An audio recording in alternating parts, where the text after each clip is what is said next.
Okay, so this is Xeon 5660 overclocking guide on a motherboard MSI Pro E x58. This is intro screen that you get when you go to BIOS.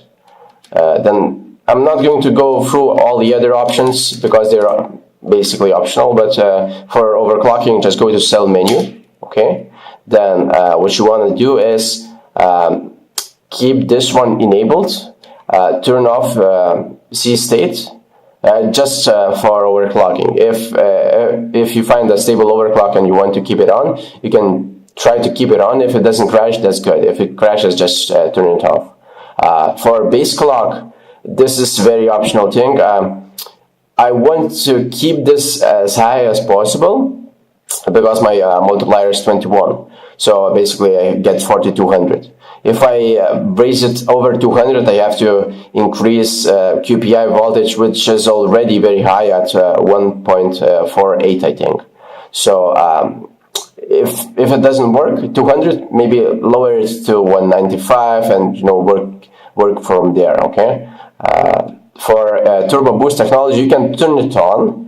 It will I think boost like 2 cores or 1 core up to 4.6 or 4.5, something like that. Yeah, if you're using my options. But I just keep it off because most of the games I play already use like more than 2-3 cores, so it's like it doesn't give me any kind of benefit. So I just turn it off. For QPI information, go to QPI configuration. You want to select high speed, link speed, and for frequency always use 4800. For some reason others just don't work when you're overclocking, so just keep it at 4800, okay? Alright, let's go back. Memory. This is an important part which have to be dealt with at the last moment. So just select it, leave it at default, maybe 1333. And when it works, select your preferable frequency and timings. You have to play with timings, of course. Memory ratio is 4 for me. This is what I keep my RAM CAS on at all 9s. T is 1.9, and well, you can see that. Okay, let's get back. Okay, for these two options, it doesn't matter if I leave them on auto or 37 free, so I don't know basically what that does, so it's up to you. That's good. For fully stable system, I use my voltage at 0.25, which gives me a 1.3 volts on CPU. CPU PLL voltage is 1.83. I think it's fine just to leave it at 1.8.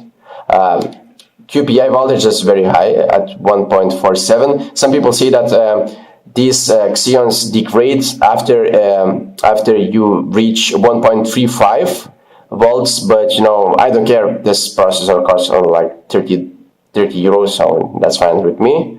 Right, if you want to determine which voltage you have to increase, basically if your PC crashes and you get a blue screen, it's either you need more voltage on CPU, or you have to sort out your RAM speeds, timings, and voltage, okay? If it just freezes without rebooting or getting a blue screen, just like freezes in Windows and you can't do anything, then it's QPI voltage. It just like stucks, so you have to increase that one if that happens. For the RAM voltage, I think I'm alright at 1.55, but I just keep it at 1.6 for some reason. Well, we'll see. I'll try that as well. And all the other ones are at defaults, Northbridge 1.1 and ICH at 1.5. Okay, then that's basically it, what you have to do. Okay, so yep, that's it. I hope it was helpful, and I'll be waiting for comments. See ya.